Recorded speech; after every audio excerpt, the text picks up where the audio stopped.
We need to prevent True Sons from using the Metro to transport chemical weapons. So start by disabling any operational trains you find. You can't let those munitions be distributed. You saw what they did to the castle.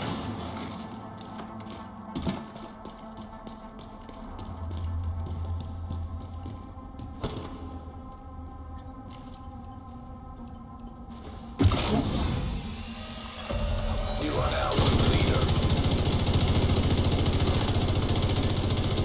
Another agent has joined your power.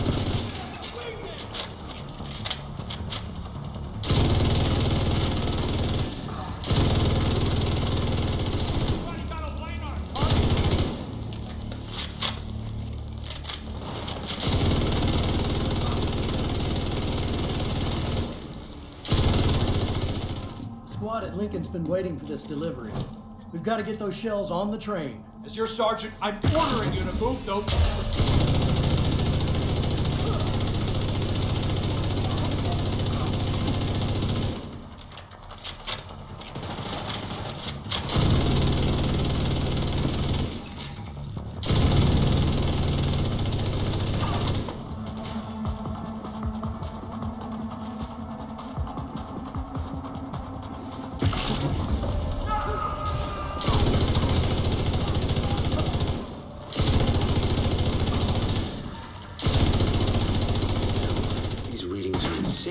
They must have a lab nearby for weaponizing this shit. Make sure you put it out of operation.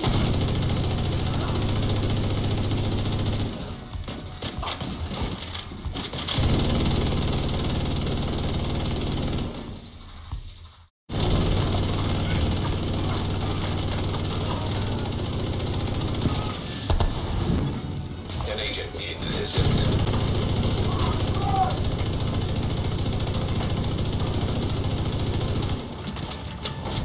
This train takes much more than... Serious trauma detected.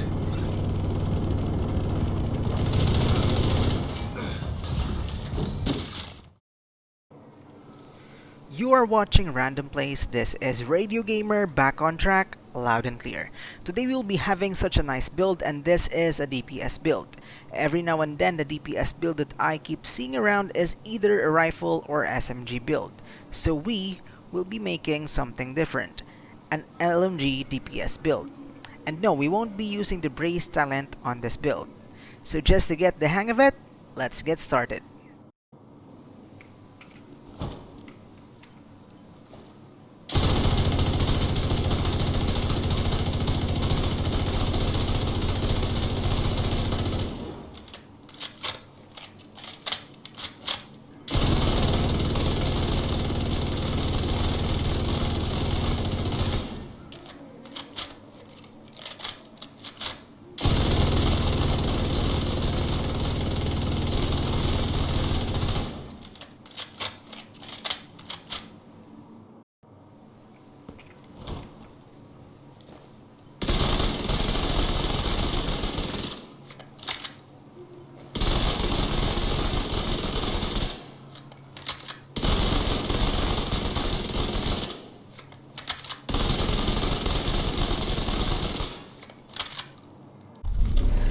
Let's now go with the build. For the specialization, we will be taking the gunner, and it really makes sense since we would be certainly needing some of its talent. First on the list is the supply line, which generates 10% of total ammo every 60 seconds, while 5% for party members.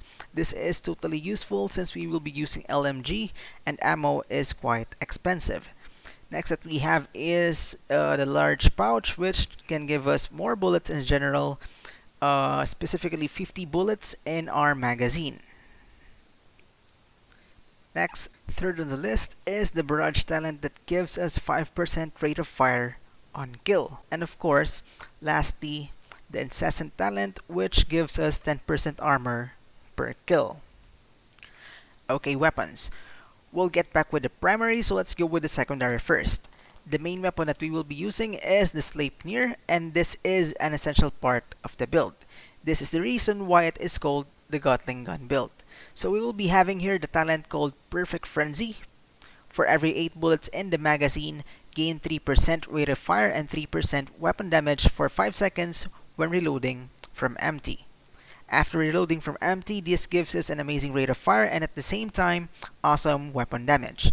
Since we have great firepower, we'll be mixing a little bit of crit. Thus, we will be having an SMG over here, which will be giving us a max 21% crit hit chance and 10% damage to target out of cover.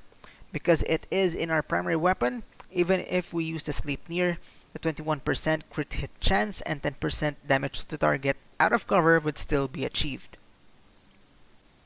So just to give you a preview in our stats, we'll be having 45% crit hit chance and 130% crit hit damage.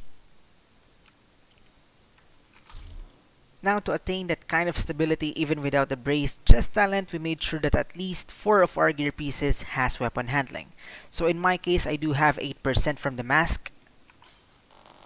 For the holster, I do have 7%.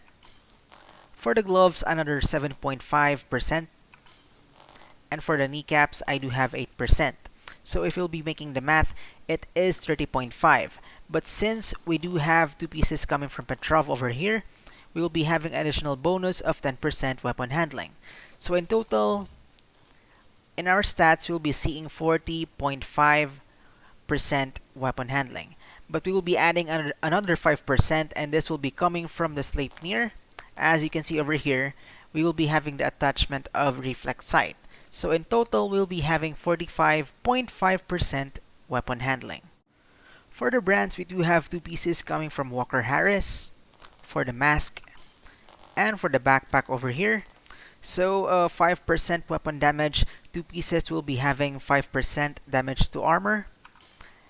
Now 2 pieces coming from Petrov, one for the chest. The other one is for the gloves. This is a named item. It is Contractor's gloves. It gives us additional 8% damage to armor. So 2 pieces from Petrov will be having 10% LMG damage, 10% weapon handling. For the holster, we'll be having a Grupo Sombra that is 15% crit hit damage. For the kneecaps, we do have Fox Sprayers, which will be having 8% damage to target out of cover. So earlier we do have 10% coming from SMG, right? So we will be having another 8% from the Fox Sprayers, which will be giving us a total of 18%. Great, right? So for the chest talent, we'll be having the Unbreakable over here. Since we are in all-out DPS, we will be somehow lacking in armor. So Unbreakable would be totally helpful. When your armor is depleted, 95% of your armor is repaired. For the backpack, we do have here the Vigilance. Of course, we'll be making a cover-to-cover time by time, so we'll be having an additional 25% weapon damage, but of course, we have to make sure that we won't be taking any damage. Mod slots. I have equipped 3 crit hit damage mods for the build, and for the backpack, I have 11.5 crit hit damage. For the mask, I have 11.2. And for the chest, I do have 11.9. Now lastly, for the skills, we do have the Blinder over here for a little bit of crowd control and a Reviver Hive for survivability. Now I'll be showing you the stats details of the build.